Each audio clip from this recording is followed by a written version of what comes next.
Hi, we're here with Karen Belbier and Julie Rivas Lopez from the El Paso Independent School District.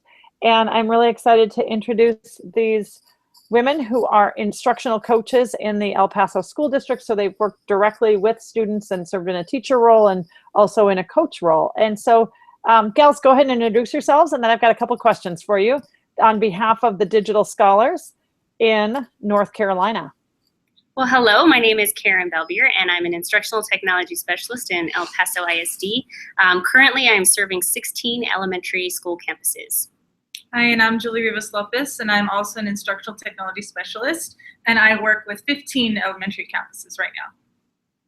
Great. So tell us a little bit. So you've been in a lot of classrooms. As you think about kind of your one thing, if you were to, I know there are lots of things that go into quality learning in a classroom, but in terms of how you know there's quality instruction taking place in a digital environment, what are some of the one things that are your best tips to make sure that happens in any given classroom? Learning in the classroom. Yeah. I used to teach fourth grade for several years, and so I just go back to that time in which I know there was a lot of wonder and the kids were asking lots of questions. And as they were creating digital products, sometimes, I had a limited tool and the kids had questions like, well, I wonder if I can add voice to this, or how can I animate this?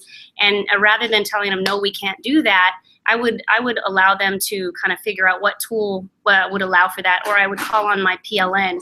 And so what I would recommend is if the students want to do more, try to help them and guide them with questions so that they can maybe explore that. And it's okay if you don't know everything about a tool, or if you don't know how to do everything. There is a way to learn it, and the kids tend to pick up pretty quickly using the technology. And I think Awesome. Working in the classroom, going off of what Karen said, I think it makes a huge difference when you give the kids the time to explore, rather than going straight to it and say, this is what we're doing today. It kind of works a little bit better when they kind of figure things out on their own, and then giving them an actual activity for them to apply what they've just learned or worked with. So I think that's a big difference. And even now, we don't teach our kids step by step how to use tools. They don't enjoy that as much as creating while they're learning. Yeah. Can you give an example of a classroom where you've seen students creating something and also mastering content standards at the same time, just in the last, even if you think of the last week or two in classrooms you've been in?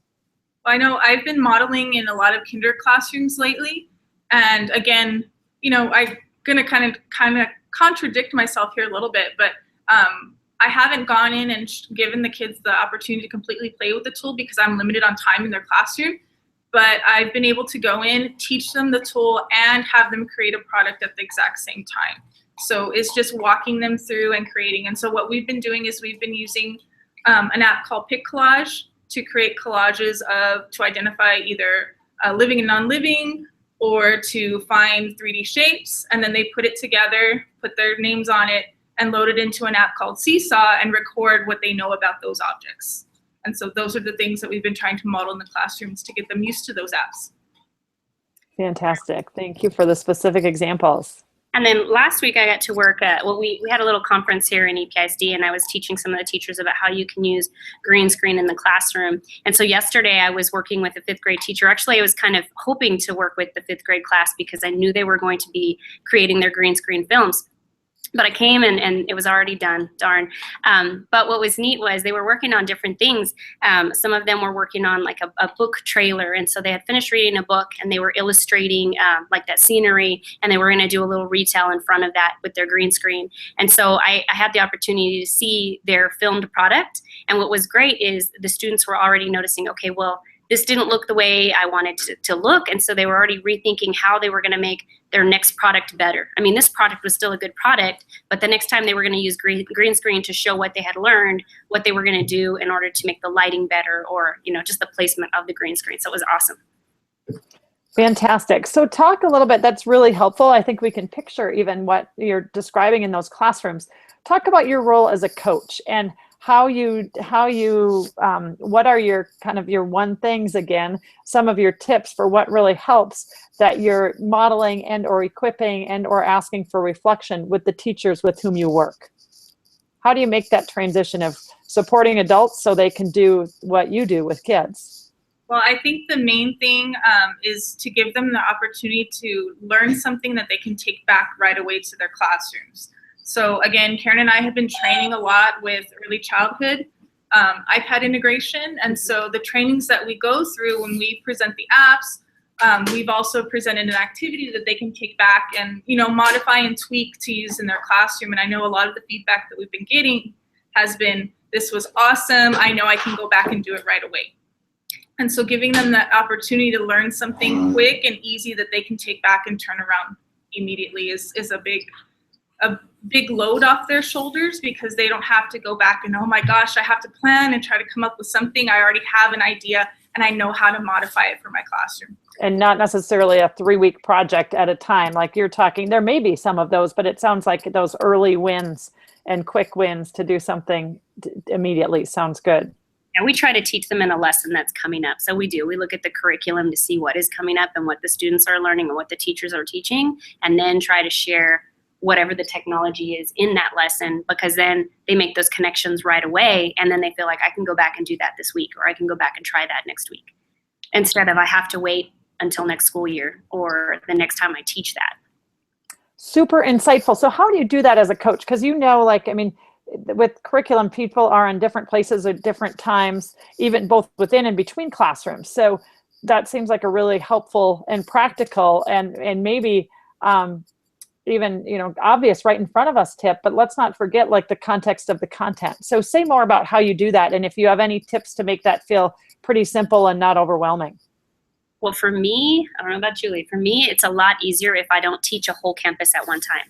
If I'm teaching an entire campus and we're going to do this after school, then I'm one teacher, and I know teachers will relate. One teacher to 20 kids, and you're trying to teach something brand new. They're going to tell you, yeah, you know, it's different. The thing is with my teachers, if I'm new to coaching, I don't know where they are in their technology integration and what they teach, but I'm also all over the place because I'm trying to relate to the kindergarten teacher, the first grade teacher, the second grade teacher, all the way through fifth grade, the content that may be, you know, if they're specializing in just a science fifth grade teacher, and then the PE coach, I'm trying to relate to all of them in one session together, and that's pretty difficult.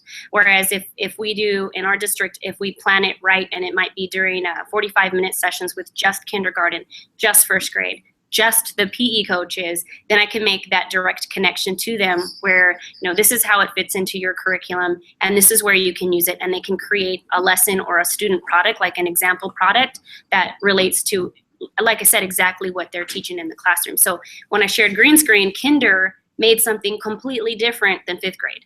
And PE, they're going to do something completely different than probably first through fifth grade. Great. Thank you. So broke it into small groups and achievable chunks, it sounds like. It's easier too, because then the teachers that are I mean, if you need to take a little more time, it's easier to take a little bit more time. There's not going to be so many people that are being impacted, because, you know, the scale of where we are with technology, some are going to be really excited about moving on ahead. And a lot of times with our teachers, there's someone that's working with someone else to help them out along the way. But again, it's still easier to be more successful in a small group. Right. I know for me, my background is a little bit different than some of the other ITS, because I was a technology teacher in elementary. So I have a little bit more knowledge as far as what happens at every grade level and the curriculum. So I'm able to pull from that knowledge, even though, you know, sometimes our standards and things have changed a little bit from grade to grade, but I'm able to still pull back on that and say, oh, well, I know in third grade you're teaching this. Well, this is how you can use it. So I can be still doing training the same exact thing every day, all day. But when I get that specific grade level, I'm focusing exactly on what they're looking at. Mm-hmm. So for kinder, I know right now they're teaching animals. In first grade, I know they're teaching this, you know, in math. So I can go back and give those little hints along the way so they can go back and use it. Very helpful to break it down. And those things seem to parallel. I don't know if you could comment on any of your secondary, you know, middle school and high school counterparts, if they do some similar groupings as well. Well, when I was working with K through 12, I did. I would, you know, train I would say train, do teacher training with just the English department. I would work with the coaches if there was an English coach or a math coach. And again, some years we've had content specialist coaches in our district, and some years we don't.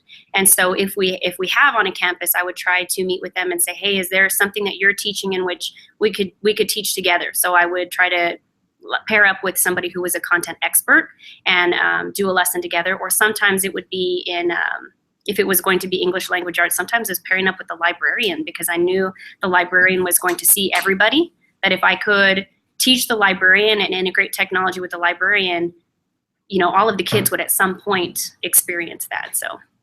Right. Great. And that's super smart. Like, to have efficiencies. A lot of the scholars in the group in North Carolina who we're sharing with right now are fulfilling current classroom duties while also serving in a coaching role. And some are in a similar position to you. You've given some great examples where I think it can work, where, okay, somebody's got their grade band team and they know the content better than anyone. So that can really be an advantage. Obviously, there's always more to do than we have time for in education. And so if you're planning a full day for yourself and some colleagues, but if you use that example of the grade band meeting or content area meetings, I think many people have that context, and that's a good fit.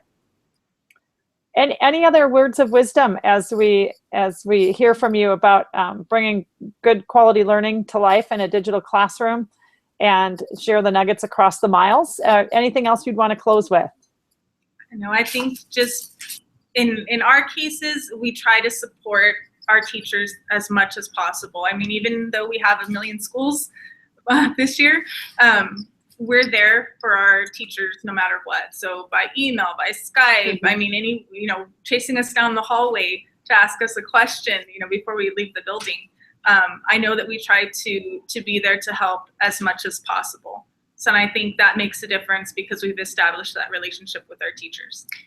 And speaking to what Julie said, building those relationships are very important, and just listening to teachers, because they're going to be going through a lot of different things. If you're a coach and you're in the classroom position and you're coaching, then you're going to, you understand what the teachers are going through because you're doing both jobs, which is a lot, having both roles. And so I listen to the teachers, and sometimes I give them that 5 minutes before we started training to talk about some of their concerns. And then if they are feeling uncomfortable with the technology and that integrating piece, I always offer, if you want to co-teach a lesson, I'll come and be a part of that planning process with you, but I don't mind taking, I want to say control, but leading that technology piece while that teacher continues to lead their content piece and teaching something together, so that they feel a little more comfortable using that technology on their own. And so they have our support, and all it really takes is just that teacher who's willing, because we're willing. And we want to see them successful, and then also just celebrating their accomplishments. And so when I see a teacher that's doing a great job, I celebrate their students' work, I celebrate their work, and sometimes it's just passing on a note to my boss and saying, look at this really awesome thing that this class created, or tweeting about it, or sharing with their admin. Just the great learning that's happening in the classroom. All right. Thank you very much. We are excited to continue to support each other to improve learning across our country and world. And we really thank you for your time and expertise. Thank you.